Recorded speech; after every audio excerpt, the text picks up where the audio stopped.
The following content is provided under India's first open courseware program. Your support will help RJ Academy continue to offer high-quality educational resources for free.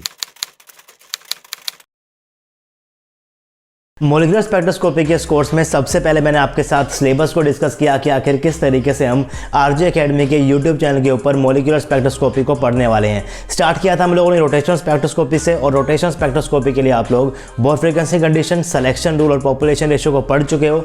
Rigid rotor molecule के लिए पढ़ चुके हो और non rigid rotor molecule के लिए भी आप लोग पढ़ चुके हो। अब हम लोग स्टार्ट करने वाले हैं वाइब्रेशन स्पेक्ट्रोस्कोपी। तो चलिए शुरू करते हैं आज की क्लास।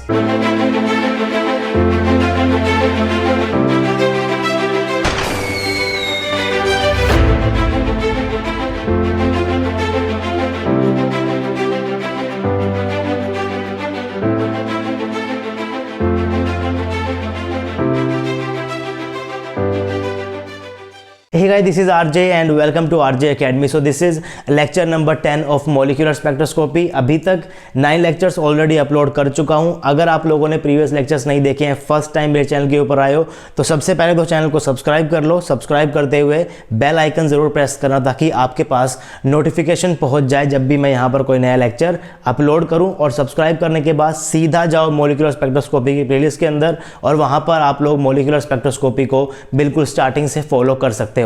लास्ट क्लास के अंदर हम लोगों ने रोटेशनल स्पेक्ट्रा को कंप्लीट कर लिया था। कुछ क्वेश्चन मैंने आपको कराए थे जो प्रीवियस ईयरली आपसे पूछे गए थे CSIR नेट और गेट एग्जाम के अंदर। कुछ क्वेश्चंस आपके बाकी हैं रोटेशनल स्पेक्ट्रा के, जो मैं आपको कराने वाला हूं आज के इस लेक्चर के अंदर।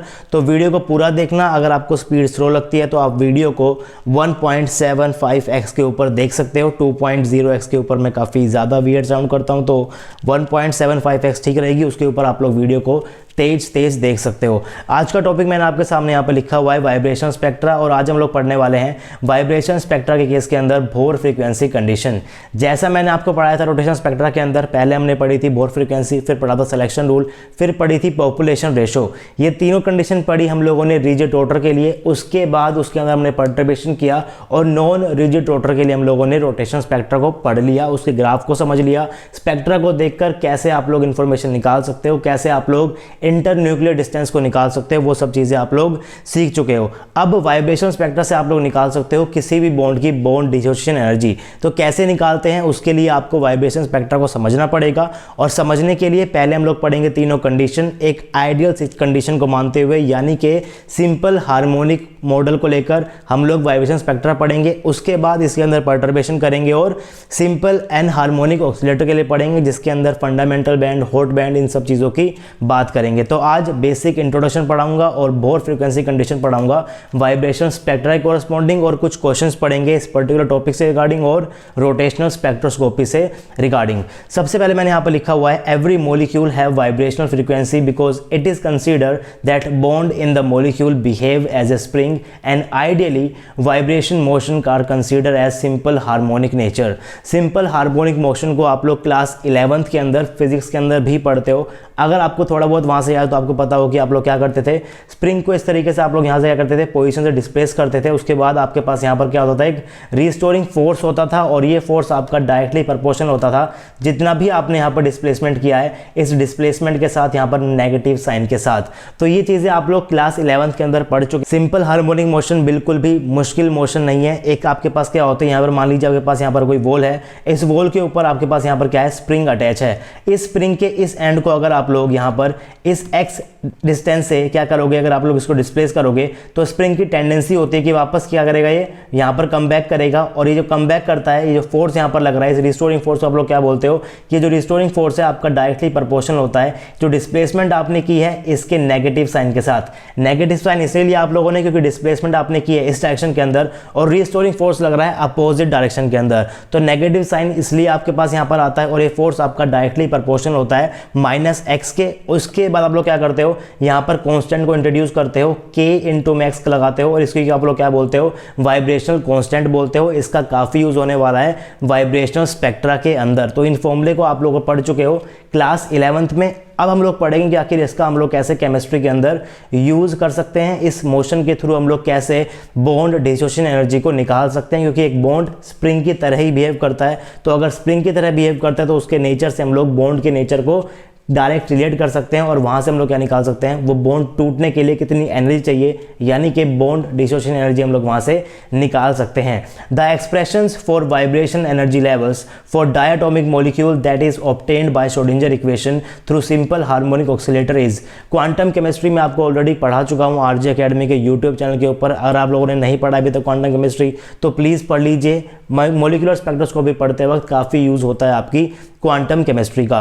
तो क्वांटम केमिस्ट्री हम लोग पढ़ते हैं सिंपल हार्मोनिक ऑक्सीलेटर को, और इस मॉडल का यूज़ कर हम लोग वाइब्रेशन मोशन के एनर्जी लेवल्स का आपका जो एक्सप्रेशन होता है, उसकी एनर्जी का जो एक्सप्रेशन है वो हम लोग वहाँ पर डिराइव करते हैं, उसका मैं यहाँ पर डायरेक्टली यूज़ कर रहा हूँ। तो एक्सप्रेशन क्या है, En is equal to n+1/2 × में h न्यू, और यहाँ पर आपके पास n क्या है, वाइब्रेशनल क्वांटम नंबर, जिसकी वैल्यू कहाँ से कहाँ तक वेरी करती है, 0 1 2 3। यहाँ पर आपके पास क्या आएगा, 0 भी आएगा। ध्यान रखिए 0 क्यों आता है, ये सब चीज़ें मैंने आपको कहाँ बताई है, क्वांटम केमिस्ट्री के अंदर बताई है। तो अगर आप लोगों ने लेक्चर्स नहीं देखे तो प्लीज़ जाकर लेक्चर देख लीजिए। बाकी मैं आपको यहाँ पर आई बटन दे दूंगा, इस पर क्लिक कर भी आप लोग क्वांटम केमिस्ट्री के लेक्चर्स की तरफ शिफ्ट हो सकते हैं। तो इसके अंदर जो आपके पास यहाँ पर एच न्यू है, इस न्यू को आप लोग क्या बोलते हो, वाइब्रेशनल फ्रीक्वेंसी बोलते हो, जिसका फॉर्मूला आपको पता है, म्यू क्या होता है, 1/2 पाई √k/μ। अब यहाँ पर जो k है आपके पास क्या है, फोर्स कांस्टेंट है, जिसकी मैंने अभी आपके साथ बात की थी। और म्यू आपके पास क्या है, रिड्यूस मास है। मान लीजिए आपके पास कोई भी यहाँ पर कोई मॉलिक्यूल होगा AB, तो आपको यहाँ पर A और B का क्या लेना है, रिड्यूस मास लेना है। तो आपके पास ये फॉर्मूला जनरेट हो जाता है, इससे आप लोग क्या निकाल सकते हो, वाइब्रेशनल फ्रीक्वेंसी निकाल सकते हो। उसके बाद मैंने यहाँ पर डायग्राम बनाया हुआ है, किस तरीके से मैंने आपको जो चीज़ एक्सप्लेन की थी। अगर आप लोग स्प्रिंग के इस पोजीशन को यहाँ पर डिस्प्लेस करोगे एक्स डायरेक्शन के अंदर, तो यहाँ पर आप लोग के पास क्या होता है, रिस्टोरिंग फोर्स होता है, और ये रिस्टोरिंग फोर्स आपका डायरेक्टली प्रोपोर्शनल होता है -x के, प्रोपोर्शनलिटी कांस्टेंट लगाओगे k, और यहाँ से आप लोग यूनिट को भी डिटरमाइन कर सकते हो फोर्स कांस्टेंट या वाइब्रेशन कांस्टेंट की।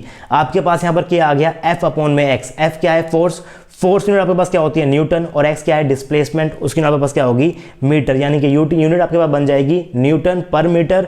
और मॉलिक्यूलर स्पेक्ट्रोस्कोपी के यूनिट कन्वर्जन वाले लेक्चर के मैं आपको बता चुका हूं कि न्यूटन पर मीटर आपका बराबर होता है kg सेकंड स्क्वायर के। तो ये सब चीजें आपको याद रखनी है। यूनिट कन्वर्जन काफी ज्यादा इंपॉर्टेंट रोल प्ले करता है मॉलिक्यूलर स्पेक्ट्रोस्कोपी के अंदर। तो एनर्जी के एक्सप्रेशन भी आप लोग अलग अलग यूनिट्स के अंदर लिख सकते हो। अगर आपके सामने लिखा होता है En = n+1/2 × में h न्यू, तो यहाँ पर पास क्या है, फ्रीक्वेंसी है, h आपके पास क्या है, प्लैंक कांस्टेंट है। प्लैंक कांस्टेंट आपके पास क्या होगी, जूल सेकंड, इसके आपके पास क्या होती है, सेकंड इनवर्स। तो second inverse second inverse cut जाएगी, तो यानी कि ये जो आपके पास एक्सप्रेशन है किसके लिए लिखा हुआ है, जूल के लिए लिखा हुआ है। न्यू को आप लोग क्या लिख सकते हो, न्यू को आप लोग c × में वेव नंबर भी लिख सकते हो। तो इसको भी आप लोग क्या रिप्रेजेंट कर रहे हो, जूल के अंदर ही रिप्रेजेंट कर रहे हो। लेकिन अगर आपको सेंटीमीटर इनवर्स के अंदर रिप्रेजेंट करना है, तो यहाँ पर आपको क्या लेना पड़ेगा, वेव नंबर लेना पड़ेगा। एक्सप्रेशन क्या बन जाएगा, n+1/2 × में वेव नंबर। अब यहाँ पर वाइब्रेशन स्पेक्ट्रोस्कोपी को पढ़ते हुए इसको हम लोग एक और नोटेशन देते हैं, जो कि आपके पास क्या होती है, ओमेगा ई होती है। तो अगर कहीं भी ओमेगा ई लिखा मिले तो उसका मतलब क्या होता है, आपके पास वेव नंबर ही होता है, सिर्फ अलग नोटेशन है, बाकी सब चीज़ें सेम है। लेकिन बुक्स के अंदर और काफ़ी जगह आपको क्या देखने को मिलेगा, ओमेगा ई देखने को मिलेगा, और ओमेगा ई से ही आपको क्वेश्चंस देखने को मिलने वाले हैं एग्जाम के अंदर। ओमेगा ई का ही वो ज़्यादातर यूज़ करता है, लेकिन वो वेव नंबर की फॉर्म के अंदर भी आपको दे सकता है। अगर आपको हर्ट्ज में लिखनी तो हर्ट्ज के अंदर भी आप लोग लिख सकते हो, n+1/2 × में सिर्फ और सिर्फ न्यू लगा दो, क्या हो जाएगी, हर्ट्ज के अंदर हो जाएगी। एच लगा दोगे तो आपके पास किसके अंदर हो जाएगी, ये जूल के अंदर हो जाएगी। सी लगाकर यहाँ पर वेव नंबर ले तो किसके अंदर हो जाएगी, आपके पास ये सेंटीमीटर इनवर्स के अंदर हो जाएगी। और सिर्फ न्यू लोगे तो किसमें हो जाएगी, आपके पास ये हर्ट्ज के अंदर हो जाएगी। तो इस तरीके से आप लोग एनर्जी के एक्सप्रेशन को लिख सकते हो अलग अलग यूनिट्स के अंदर, और यूनिट्स का आपको अच्छा खासा ध्यान रखना है। अब अगर आपके पास एनर्जी का एक्सप्रेशन है तो वहाँ से आप लोग एनर्जी डिफरेंस निकाल सकते हो बिटवीन कंसेक्यूटिव एनर्जी लेवल्स, क्योंकि इस पोर्शन से काफ़ी ज़्यादा क्वेश्चंस आते हैं आपके नेट एग्जाम के अंदर। Energy difference between consecutive energy levels. तो एनर्जी लेवल आपके सामने है, आपके पास एक्सप्रेशन था, En का एक्सप्रेशन आपके पास n+1/2 × में h न्यू। तो आपके पास क्या हो जाएगा, En+1 का, या क्या कर लो आप यहाँ पर n की जगह n+1 लगा दो, क्या बन जाएगा, n+1/2 × में h न्यू। तो En भी है, En+1 भी है, दोनों को सेपरेट कर दो, फॉर्मूला बन जाएगा En+1 - En = h न्यू। यानी कि जो आपके पास एनर्जी लेवल है, जो आपके पास एनर्जी डिफरेंस है बिटवीन कंसेक्यूटिव लेवल्स, ये आपके पास क्या आ गया, h न्यू के बराबर आ गया, जो कि क्या रहने वाला है, कॉन्स्टेंट ही रहने वाला है। तो आपके वहाँ पर देख सकते हो, अगर आप लोग लोग यहाँ पर अलग अलग वाइब्रेशन क्वांटम नंबर के लिए एनर्जी लेवल को बनाओगे तो उनके बीच का जो डिफरेंस है वो क्या आएगा, एच न्यू आएगा। और n is equal to 0 vibration quantum number की एनर्जी क्या होगी आपके पास, हाफ एच न्यू होगी। n इज इक्वल टू 1 के लिए क्या होगी, 3/2 एच न्यू होगी। n इज इक्वल टू 2 के लिए क्या होगी, 5/2 एच न्यू होगी।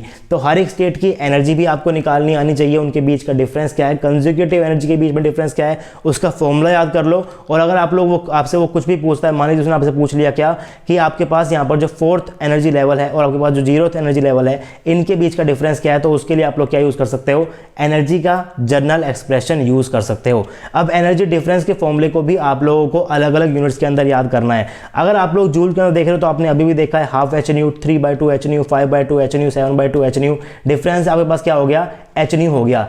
इसको आप लोग वेव नंबर की फॉर्म के अंदर भी याद कर सकते हो। फॉर्मूला आपके पास क्या था, n+1/2 इंटू में वेव नंबर, फिर आप कह रहे थे कि वेव नंबर को आप लोग क्या बोल सकते हो, ओमेगा ई भी बोल सकते हो। फॉर्मूला क्या बन जाएगा, n+1/2 इंटू में ओमेगा ई। अगर n आपका 0 है तो एनर्जी कितनी हो जाएगी, हाफ ओमेगा ई। अगर n आपका 1 है तो क्या हो जाएगी, 3/2 ओमेगा ई। अगर n आपका 2 है तो क्या हो जाएगी, 5/2 ओमेगा ई। तो इस तरीके से आप लोग अलग अलग लेवल्स के लिए एनर्जी को लिख सकते हो। वेव नंबर की फॉर्म के अंदर मैं लिखा हुआ है, n इज इक्वल टू 0 के लिए half omega e, n is equal to 1 के लिए 3/2 omega e, n is equal to 2 के लिए 5/2 ओमेगा ई। और इनका बीच का जो डिफरेंस है वो कितना हो जाएगा आपके पास, ओमेगा ई के बराबर हो जाएगा।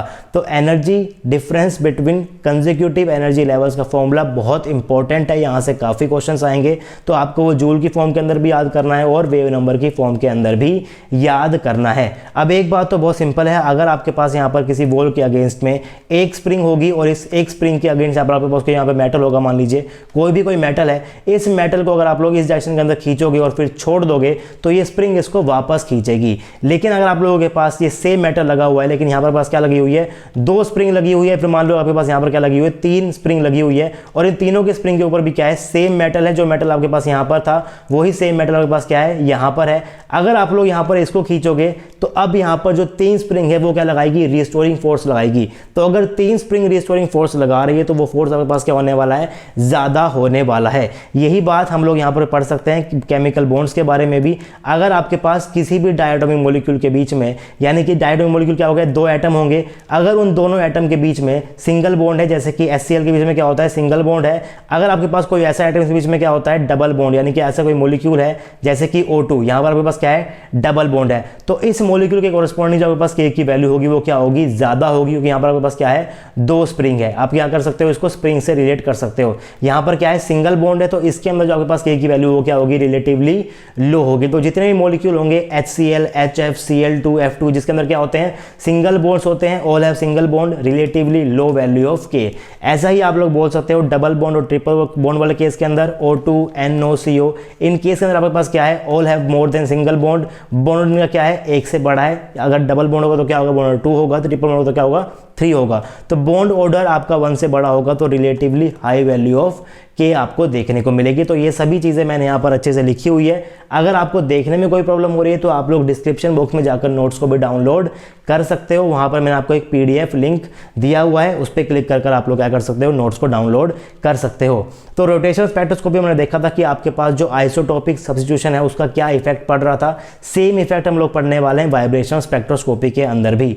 वहाँ पर आपके पास क्या थी, एनर्जी एक्सप्रेशन आपके पास क्या था, Bj इंटू में J+1। अगर आप लोग यहाँ पर क्वांटम नंबर्स को चेंज करोगे अलग अलग मॉलिक्यूल के लिए, मान लीजिए आपके पास मॉलिक्यूल आपके पास क्या है, मान लीजिए आपके पास क्या है, HCl है और आपके पास क्या है, DCl है, तो आपके पास इसका भी एक एनर्जी एक्सप्रेशन होगा, इसका भी पास क्या होगा, एक एनर्जी का एक्सप्रेशन होगा। लेकिन डिफरेंस कहाँ पर जनरेट होता है, डिफरेंस जनरेट होगा आपके पास कहाँ पर, B के अंदर, क्योंकि जी आपके पास क्या है, कोई नंबर है, यहाँ पर भी क्या आपके पास नंबर है, यानी कि इन दोनों मॉलिक्यूल के लिए आपके पास क्या होने वाली है, B की वैल्यू अलग अलग होने वाली है। वो हम लोग देख चुके हैं इफेक्ट ऑफ आइसोटोपिक सब्स्टिट्यूशन जब हमने पढ़ा था रोटेशन स्पेक्ट्रोस्कोपी कि B के ऊपर वो किस तरीके से इफेक्ट कर रही थी। वहां से आपका फॉर्मूला भी आया था, B जो आपका था B म्यू इन ग्रुप क्या होगा आपके पास, B डैश म्यू डैश था। तो इस फॉर्मूले का यूज करके आप लोगों ने देखा था, इफेक्ट पड़ा था आइसोटोपिक सब्स्टिट्यूशन का। तो यहाँ पर जो आपके पास एक्सप्रेशन है वाइब्रेशन स्पेक्ट्रोस्कोपी में एक्सप्रेशन आपके पास क्या है, En इक्वल टू आपके पास क्या है, n+1/2 इंटू में एच न्यू। अब एन आपके पास क्या है, वाइब्रेशन क्वांटम नंबर है, ये पूरा आपके पास क्या हो जाएगा, नंबर हो जाएगा। एच क्या है, कांस्टेंट है, यानी कि अगर आपके पास कोई आइसोटोपिक सब्स्टिट्यूशन हुआ तो आपके म्यू के ऊपर ही क्या पड़ने वाला है, इफेक्ट पड़ने वाला है। तो सीधा म्यू के ऊपर इफेक्ट देख लेते हैं, वहां से आप लोग पूरे स्पेक्ट्रा के ऊपर भी इफेक्ट पढ़ सकते हो। तो म्यू का फॉर्मूला आपको पता है, अब फॉर्मूला आपके सामने मैंने यहाँ पर लिखा हुआ है, mu is equal to 1/2 pi under root k by mu. तो फॉर्मूले के अंदर आपके पास क्या आ गया, म्यू आ गया, यानी आपके पास क्या आ गया, रिड्यूस मास आ गया। तो अगर आप लोग आइसोटोपिक सब्स्टिट्यूशन करोगे, यानी कि अगर आपका मॉलिक्यूल आपके पास क्या है, HCl है, अगर आप लोगों ने यहाँ पर आइसोटोप सब्स्टिट्यूशन किया H का, तो आप लोग क्या लगा दोगे, D इंटू में Cl लगा दो। यहाँ पर पास क्या है 35 Cl, यहाँ पर आपके पास क्या है 35 Cl है। तो अगर आप लोगों ने आइसोटोपिक सब्स्टिट्यूशन किया तो वहां पर आपका रिड्यूस मास चेंज हो जाएगा। तो आप लोग यहाँ पर जो म्यू वाले फैक्टर को इसको लेकर चलोगे, के आपका सेम रहेगा, के ऊपर ज्यादा इफेक्ट नहीं पड़ता है। बॉन्ड यहाँ पर भी सिंगल है, यहाँ पर क्या है, सिंगल ही बॉन्ड है, तो के ऊपर ज्यादा इफेक्ट नहीं पड़ेगा। आप लोग बोल सकते हो mu is inversely proportional to 1/रूट ऑफ म्यू। यहाँ से फॉर्मूला बन जाएगा mu root mu is equal to mu dash under root of mu dash. तो इस फॉर्मूले को भी आपको याद रखना है। एक फॉर्मूला पहले से था, B mu is equal to B dash mu dash, ये आपके किसके था, रोटेशनल स्पेक्ट्रोस्कोपी के लिए, ये किसके लिए आपके पास, वाइब्रेशनल स्पेक्ट्रोस्कोपी के लिए। तो दोनों फॉर्मूले याद रखने हैं, यहां से क्वेश्चंस आते हैं प्रीवियस ईयर के अंदर। अब कुछ क्वेश्चंस करते हैं जो भी हम लोगों ने आज के इस क्लास के अंदर पढ़ा है या फिर हम लोगों ने पढ़ा है रोटेशन स्पेक्ट्रोस्कोपी के अंदर। पहला क्वेश्चन मैंने यहाँ पर लिया हुआ है CSIR नेट 2011 का। ये क्वेश्चन आपके सामने लिखा हुआ है, इन IR spectrum of COCN5H3 negative the CO stretch is observe eight 1840 centimetre inverse, the COD stretch in COCN5D3 negative will appear eight nearly. तो ज्यादा डिफरेंस नहीं है, आप लोग देख सकते हो। H क्या लगा दिया यहाँ पर, इसने D लगा दिया। तो केमिकल फॉर्मूला देखकर आप लोग समझ सकते हो कि क्वेश्चन किसका है, ये आइसोटोपिक सब्स्टिट्यूशन का है। फॉर्मूला मैंने यहाँ पर आपके सामने ऊपर लिखा हुआ है, फॉर्मूले के अंदर वैल्यू को पुट करना है, इसके आंसर को निकालना है। और मैंने यहाँ पर आंसर भी निकाला हुआ है थोड़ा बहुत कि अंडर रूट 1/2 के फैक्टर से इफेक्ट पड़ेगा। अब इस टाइप के क्वेश्चन को करते हुए आपको ऑप्शंस के ऊपर हमेशा ध्यान रखना है। देखिए नेट के एग्जाम के अंदर आपके पास यहाँ पर कैलकुलेटर तो है नहीं, तो अगर कैलकुलेशन थोड़ी सी कॉम्प्लिकेटेड बन जाती है तो उस केस के अंदर आप लोग क्या कर सकते हो, ऑप्शंस को देख सकते हो। अगर ऑप्शंस दूर दूर दिए गए हैं तो वहाँ पर आप लोग कैलकुलेशन को थोड़ी बहुत अप्रोक्सीमेशन मानकर कर सकते हो। जैसे कि यहाँ पर ऑप्शन आपके पास क्या है, 1300, 1400, 1500, 1600, यानी कि आपके पास क्या ऑप्शन बहुत दूर दूर है। अगर आप लोग इस क्वेश्चन को करोगे तो कहीं ना कहीं आपके पास एक ऐसी टर्म निकल कर आएगी, under root of mu of COH bond divided by mu of COD bond. इसके फॉर्मूले को आप लोग कैसे लिखते हो, यहाँ पर आप लोग ऊपर क्या लिखोगे, mass of CO into mass of H divided by क्या करोगे आप लोग, mass of CO plus mass of H। इसके बाद यहाँ पे पास क्या हो गया, म्यू ऑफ COH बॉन्ड का हो गया। फिर आप लोग क्या करोगे, divided by mu of COD bond. इसको क्या लिख लोगे आप लोग, M of CO bond into में M of D divided by M of CO bond plus M of H। अब मान लीजिए कि जो आपके पास कोबाल्ट का मास है वो X है, वो कहीं ना कहीं आपके पास 40, 30, 50 से तो ऊपर होगा, इतना तो आपको पता ही चल जाएगा। मान लीजिए मास क्या है, 50 ग्राम है, मान बस एज्यूम कर रहा हूँ इसका मास कितना है, 50 है। हाइड्रोजन क्या होता है, 1 होता है, ड्यूटेरियम कितना होता है आपके पास, 2 होता है। तो इसका मैं क्या मान रहा हूँ, 50 मान रहा हूँ, 50 इंटू में 1 करूंगा, इंटू में नीचे क्या करूंगा, 50 प्लस 1 डिवाइडेड बाय 50 इंटू में 2 अपॉन में 50 प्लस का 2। तो इस तरीके से आपके पास क्या आ जाएगी, कैलकुलेशन आ जाएगी। 50 में यहाँ पर अज्यूम कर रहा हूँ, 50 नहीं होता कोबाल्ट का, जो भी होता है आप लोग वहाँ पर चेक कर सकते हो। तो यहाँ पर क्या बन जाएगा, पास बन जाएगा 50 इंटू में 1 divided by 51 divided by 50 into में 2 डिवाइड बाय 50 का 2। तो यहाँ पर आप लोग 51 को 52 से डायरेक्टली काट सकते हो, डायरेक्टली ले सकते हो। कितना आ जाएगा आपके पास, ये 1/2 आ जाएगा। तो यहाँ पर ज़्यादा कैलकुलेशन के अंदर मत फंसना, क्योंकि नेट एग्जाम के अंदर आपके पास कैलकुलेटर तो है नहीं, तो आपको यहाँ पर अप्रोक्सीमेशन लेनी ही पड़ेगी। तो नेक्स्ट क्वेश्चन देखते हैं, मैंने यहाँ पर लिखा हुआ है नेक्स्ट क्वेश्चन गेट 2004 का। क्वेश्चन क्या है, neglecting the mass of hydrogen 1.0 AMU and deuterium 2.0 AMU with respect to that of iodine 1 to 7 AMU, the ratio between fundamental vibration frequency of HI and DI। क्या पूछ रहा है वो, mu of HI divided by mu of DI आपसे पूछ रहा है। और उसने पहले ही बता दिया कि आपको यहाँ पर हाइड्रोजन का और ड्यूटोरियम का मास आयोडीन के मास के कोरस्पॉन्डिंग क्या करना है, उसको नेग्लेक्ट करना है। तो वैसे ही करना है जैसे आप लोगों ने अभी क्वेश्चन किया है। यहाँ पर तो क्वेश्चन में गिवन ही है कि आप लोग यहाँ पर इसकी कैलकुलेशन को यूज करने के लिए नेग्लेक्ट कर सकते हो हाइड्रोजन और ड्यूटोरियम का मास। तो काफी इजी क्वेश्चन है, कर देखिए। जो भी आपका आंसर आता है उसे नीचे कमेंट बॉक्स के अंदर जरूर कमेंट कीजिए, ताकि जो बच्चे नहीं कर पा रहे हैं उनकी थोड़ी बहुत हेल्प हो जाए। क्वेश्चन नंबर 3 लिया हुआ है CSIR नेट 2016 का। क्वेश्चन क्या है, the rotational constant and fundamental vibration frequency of HBr are respectively 10 centimetre inverse and 2000 centimetre inverse, the corresponding values for DBR। तो सेम वैसा ही क्वेश्चन है आपके पास, यहाँ पर भी क्या लगेगा, आइसोटॉपिक सब्स्टिट्यूशन का फॉर्मूला लगेगा। तो रोटेशन कांस्टेंट भी निकालना है और फंडामेंटल फ्रीक्वेंसी भी निकालनी है, म्यू भी निकालना है और आपको क्या निकालना है, बी डैश भी निकालना है और म्यू डैश भी निकालना है, या फिर बोल सकते हो आपको बी निकालना है किसके लिए, DBR के लिए भी, और आपको क्या निकालना है, म्यू निकालना है DBR के लिए भी। आपको गिवन किसके लिए है, वो HBR के लिए, उसने आपको क्या दे दिया, बी भी दे दिया और आपको क्या दे दिया, म्यू भी दे दिया। तो क्वेश्चन कर देखिए, आराम से क्वेश्चन भी आपसे हो जाएगा। जो भी आपका आंसर आता है उसे कमेंट बॉक्स के अंदर नीचे कमेंट कर सकते हो। बाकी एक हिंट भी मैंने आपको यहाँ पर दिया हुआ है किस तरीके से आपको इस क्वेश्चन को करना है। आपको HBR के लिए भी गिवन है बी, आपको HBR के लिए यहाँ पर म्यू बार भी गिवन है, रिड्यूस मास आप लोग निकाल सकते हो दोनों के लिए, यहाँ पर भी निकाल सकते हो। तो आपको क्या चाहिए, यहाँ पर बी ऑफ DBR चाहिए और वेव नंबर ऑफ DBR चाहिए। आराम से आप लोग यहाँ पर इन चीज़ को निकाल पाओगे।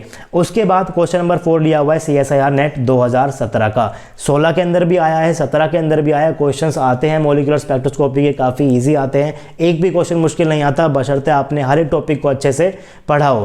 क्वेश्चन क्या लिखा हुआ है, the pair that contains A spherical top and symmetric top molecule among the following. तो रोटेशनल स्पेक्ट्रोस्कोपी का बिल्कुल डायरेक्ट क्वेश्चन है। सिमेट्रिक टॉप के अंदर कैसे क्लासीफाई करते हैं, स्फेरिकल टॉप के अंदर कैसे क्लासीफाई करते हैं, ये चीज़ मैं आपको पढ़ा चुका हूँ जब मैंने आपको पढ़ाया था रोटेशनल स्पेक्ट्रोस्कोपी। तो प्रीवियस लेक्चर जरूर देखिए, देखा होगा तो अभी तक तो आपने इस क्वेश्चन को देखते ही कर भी दिया होगा। आपको पता है कि CH4 आपके पास यहाँ पर क्या होने वाला है, स्फेरिकल टॉप होने वाला है, CH4 स्फेरिकल टॉप होने वाला है, CH4 यहाँ पर भी स्फेरिकल टॉप है, या आपके पास क्या है CH, ये आपके पास CCH3 आपके पास क्या होगा, स्फेरिकल टॉप ही होगा, क्योंकि इसका पॉइंट ग्रुप आपके पास क्या होता है, टेट्राहेड्रल पॉइंट ग्रुप होगा। तो स्फेरिकल टॉप तो आपके पास यहाँ पर क्या है, चारों ऑप्शन के अंदर है, लेकिन आपके पास डी में क्या है, दोनों ही स्फेरिकल टॉप है। तो यहाँ पर पास क्या हो जाएगा, कट जाएगा। उसके बाद आपको यहाँ पर देखना है कि जो CH2Cl2 है ये आपके पास सिमेट्रिक है या फिर एसिमेट्रिक है, क्योंकि ये जो है वो तीनों ही ऑप्शन के अंदर आपको गिवन है। आपके पास यहाँ पर भी CH2Cl2 है, यहाँ पर भी क्या है CH2Cl2, यहाँ पर क्या है CH3Cl है, यहाँ पर आपके पास क्या है CH3Cl। तो आपको यहाँ पर दो मॉलिक्यूल देखने पड़ेंगे, CH2Cl2 और आपको देखने पड़ेंगे CH3Cl। तो आपको सिर्फ ये देखना है कि किसके अंदर यहाँ पर C2 से बड़ी एक्सिस है। अगर C2 से बड़ी एक्सिस है तो कैसे क्लासिफाई करते हैं, ये सब चीजें मैं आपको सिखा चुका हूँ रोटेशनल स्पेक्ट्रोस्कोपी के प्रीवियस लेक्चर्स के अंदर। तो ये क्वेश्चन भी आपका हो जाएगा। क्वेश्चन अगर आपका हो चुका है, आपको आंसर पता है, तो नीचे कमेंट बॉक्स के अंदर कमेंट करते हुए जाना, ताकि जो लोग नहीं कर पा रहे हैं वो लोग को थोड़ी सी हेल्प हो जाए। नेक्स्ट क्वेश्चन देखते हैं। मैंने यहाँ पर लिखा हुआ है, among the following both microwave and rotational Raman active molecule is. CSIR net 2016 का 4 मार्क्स का एक क्वेश्चन था। एक क्वेश्चन मैं आपको करा चुका हूँ 17 का भी। तो क्वेश्चंस आते हैं, बार बार बोल रहा हूँ, जरूर पढ़िएगा टॉपिक, एक भी टॉपिक को बिल्कुल भी मत छोड़ना। क्वेश्चन में लिखा हुआ है रोटेशनल रमन एक्टिव, यानी कि अभी तक आप लोगों ने नहीं पढ़ा है, लेकिन ये वाला क्वेश्चन माइक्रोवेव से ही हो जाएगा, क्योंकि आपको पता है कि जिस भी मॉलिक्यूल के पास डायपोल मोमेंट नहीं है वो रोटेशनली एक्टिव तो होने वाला है नहीं। ऑप्शन के अंदर CH और पास क्या होने वाला है, इसका म्यू क्या होता है 0, रोटेशनली क्या है इनएक्टिव है, तो ये ऑप्शन क्या हो गया, गलत हो गया। C2H4 आपके पास क्या हो जाएगा, प्लेनर मॉलिक्यूल है और सिमेट्रिक डिस्ट्रीब्यूशन है, आपके पास क्या हो जाएगा, इसका भी म्यू 0, यानी कि ये भी आपके पास क्या है, रोटेशनल इनएक्टिव है। CO2 क्या होता है, लीनियर मॉलिक्यूल है और सिमेट्रिक डिस्ट्रीब्यूशन है एटम का, तो इसका भी म्यू 0, यानी कि ये भी आपके पास क्या है, रोटेशनली इनएक्टिव है। तो आपके पास जैसे ऑप्शन आपके पास क्या हो जाएगा, करेक्ट बी ऑप्शन हो जाएगा। तो रोटेशनल रमन आपको यहाँ पर देखने की जरूरत थी ही नहीं। अब पढ़ते हैं नेक्स्ट क्वेश्चन, गेट 2018 का एकदम रिसेंट क्वेश्चन है। क्वेश्चन आपके सामने क्या है, the lowest energy of the quantum mechanical one dimensional simple harmonic oscillator is 300 centimetre inverse, the energy in centimetre inverse of the next higher energy level is. तो आपको पता है कि लोवेस्ट एनर्जी लेवल क्या होने वाला है, जिसमें n की वैल्यू क्या होती है, 0 होती है। एक्सप्रेशन आपके सामने क्या होता है, n+1/2। वेव नंबर में गिवन है तो उसी में लिख लीजिए क्या होता है आपके पास, यहाँ पर वेव नंबर लिख दीजिए। तो n = 0 के लिए गिवन है, यानी कि आपको क्या गिवन है, आपको यहाँ पर 1/2 इंटू में वेव नंबर गिवन है। आपसे पूछा गया है नेक्स्ट हायर के लिए, नेक्स्ट हायर की वैल्यू क्या हो जाएगी, यहाँ पर क्या लगा लो, n = 1 क्या बन जाएगा पास, ये 3/2 इंटू में म्यू बार बन जाएगा। तो यहाँ पर म्यू बार की वैल्यू पुट कर दो डायरेक्ट 300, सीधा सीधा आपके पास यहाँ पर आंसर निकल कर आ जाएगा। तो ज़्यादा यहाँ पर भी कुछ नहीं करना है, काफ़ी ईजी आपके पास क्वेश्चन आते हैं, बिल्कुल भी मुश्किल आपके पास यहाँ पर क्वेश्चंस नहीं आ रहे हैं। फिर पढ़ते हैं क्वेश्चन नंबर 7 की तरफ। The spacing between the two adjacent lines of the microwave spectrum of H35Cl is 6.35 into 10⁻11 Hz.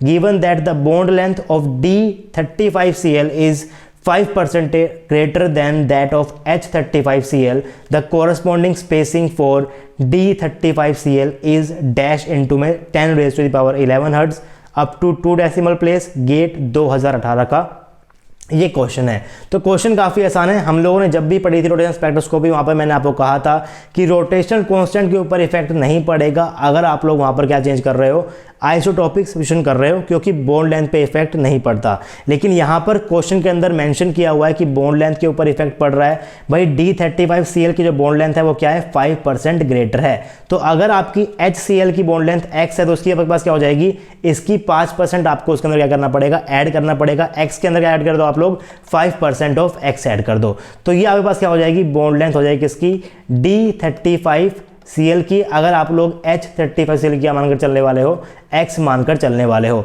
तो इसकी भी आपको आर गिवन है, इसका भी आपको आर गिवन है। म्यू और म्यू डैश आपको यहाँ पर भी निकालना पड़ेगा और उसी से आपका ये क्वेश्चन आराम से हो जाएगा। नीचे हिंट भी मैंने आपको यहाँ पर दिया हुआ है। यहाँ पर आपको क्या लेना पड़ेगा, जो आपका बी है वो डायरेक्टली प्रोपोर्शनल होगा, इनवर्सली प्रोपोर्शनल होगा इसके म्यू इंटू में आर के स्क्वायर से। अभी तक आप लोग कह रहे थे जो बी है आपका क्या है, वो इनवर्सली प्रोपोर्शनल है 1/म्यू के, जहाँ पर आप कह रहे थे कि जो आपका आर है उसके ऊपर कोई इफेक्ट नहीं पड़ेगा। लेकिन यहाँ पर क्वेश्चन के अंदर अलग से मेंशन था, तो आपको लेकर चलना पड़ेगा यहाँ पर आर स्क्वायर भी। तो फॉर्मूला बन जाएगा काफ़ी सिंपल सा, म्यू एचसीएल आप लोग निकाल लोगे, म्यू डीसीएल आप लोग निकाल लोगे, और आर एचसीएल को आप लोग एक्स मानोगे, तो इसका आपके पास क्या हो जाएगा, x + 5% ऑफ x। तो क्वेश्चन कर देखिए, काफ़ी इजी क्वेश्चन है। जो भी आपका रेशो आएगा उसे नीचे कमेंट बॉक्स के अंदर जरूर कमेंट कीजिएगा। तो आज के इस क्लास के अंदर हम लोगों ने ज़्यादा नहीं पढ़ा, सिर्फ और सिर्फ बोर फ्रीक्वेंसी कंडीशन पढ़ी है वाइब्रेशनल स्पेक्ट्रोस्कोपी के लिए। नेक्स्ट लेक्चर के अंदर पढ़ने वाले हैं selection rule for vibrational spectroscopy. तो अगर आपको ये लेक्चर पसंद आए तो वीडियो को लाइक कर दो, सबसे पहले तो अपने दोस्तों के साथ शेयर कर दो, और अगर आप लोगों ने अभी तक आरजे एकेडमी के चैनल को सब्सक्राइब नहीं किया हुआ है तो सब्सक्राइब कर लो और बेल आइकन जरूर प्रेस करना, ताकि आपके पास नोटिफिकेशन पहुंच जाए जब भी मैं यहाँ पर कोई नया लेक्चर अपलोड करूँ। अगर आपको मेरा काम अच्छा लगता है तो आप आरजे एकेडमी को फाइनेंशियली सपोर्ट भी कर सकते हो। आप लोग हमें गूगल पे कर सकते हो, फोन पे कर सकते हो और पेटीएम कर सकते हो। नंबर आपकी स्क्रीन के ऊपर है 9053519385। आपसे मिलेंगे नेक्स्ट क्लास में, तब तक के लिए पढ़ते रहिए, पढ़ाते रहिए, खुश रहिए। Thank you.